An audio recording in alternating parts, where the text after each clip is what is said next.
तो दोस्तों bank of India ने अपने क्वार्टर 3 के नंबर डिस्क्लोज कर दिए। डेटा लैक्स में दिया हुआ है, मैं आपको करोड़ में कन्वर्ट करके समझाता हूँ। बैंक की इस क्वार्टर की जो टोटल इनकम है वो 21,206 करोड़ की, पिछले क्वार्टर में 20,626 करोड़ थी और पिछले साल 19,957 करोड़ की कंपनी ने जो है टोटल इनकम अर्न की थी। तो देखिए ईयरली क्वार्टरली बेसिस पे बैंक की जो टोटल इनकम है हमें बढ़ती हुई नजर आ रही है।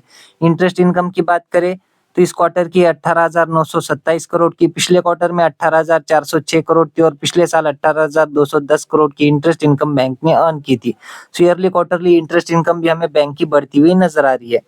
बात करें बैंक के खर्चों की, सो बैंक के इस क्वार्टर के खर्चे रहे 17,013 करोड़ के, पिछले क्वार्टर में 16,805 करोड़ थे और पिछले साल 16,254 करोड़ के खर्चे बैंक ने किए थे।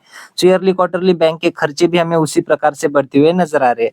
ऑपरेटिंग प्रॉफिट की बात करें तो इस क्वार्टर का है 4,192 करोड़ का, पिछले क्वार्टर में 3,820 करोड़ था और पिछले साल 3,702 करोड़ का ऑपरेटिंग प्रॉफिट बैंक ने जनरेट किया था। सो ऑपरेटिंग प्रॉफिट भी हमें ईयरली क्वार्टरली बढ़ता हुआ ही नजर आ रहा है। प्रोविजंस की बात करें तो इस क्वार्टर के है 576 करोड़ के, पिछले क्वार्टर में 441 करोड़ थे और पिछले साल 303 करोड़ के प्रोविजंस देखने को मिल रहे थे। सो ईयरली क्वार्टरली बैंक के प्रोविजंस भी बढ़े, जो कि बिल्कुल भी अच्छी बात नहीं है।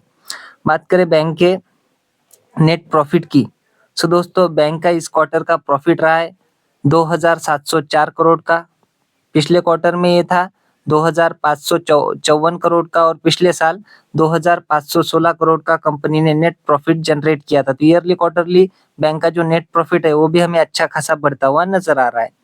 एनपीएस की बात करें सो बैंक के इस क्वार्टर के जो नेट एनपीएस है वो है दोस्तों 0.60% के, पिछले क्वार्टर में 0.65% थे और पिछले साल 0.85% की एनपीएस देखने को मिल रहे थे। सो ईयरली बेसिस पे देखें, क्वार्टरली बेसिस पे देखें तो एनपीएस हमें कम होते हुए नजर आ रही है, जो कि एक अच्छी बात है।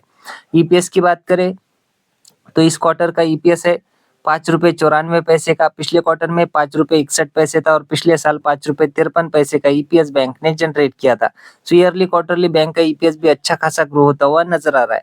ओवरऑल नंबर्स की बात करें तो नंबर्स तो काफी अच्छे देखने को मिल रहे हैं, हालांकि थोड़े से प्रोविजंस बैंक के बढ़े जिस वजह से एक नेगेटिव पॉइंट आप लेकर चल सकते हो। सो ये थे बैंक ऑफ इंडिया के क्वार्टर 3 के नंबर। आशा करता हूँ वीडियो आपको अच्छी लगी होगी, अगर अच्छी लगी हो तो वीडियो को लाइक कर देना और ऐसी अपडेट्स के लिए चैनल को सब्सक्राइब भी कर लेना। मिलते हैं नेक्स्ट वीडियो में, तब तक के लिए धन्यवाद।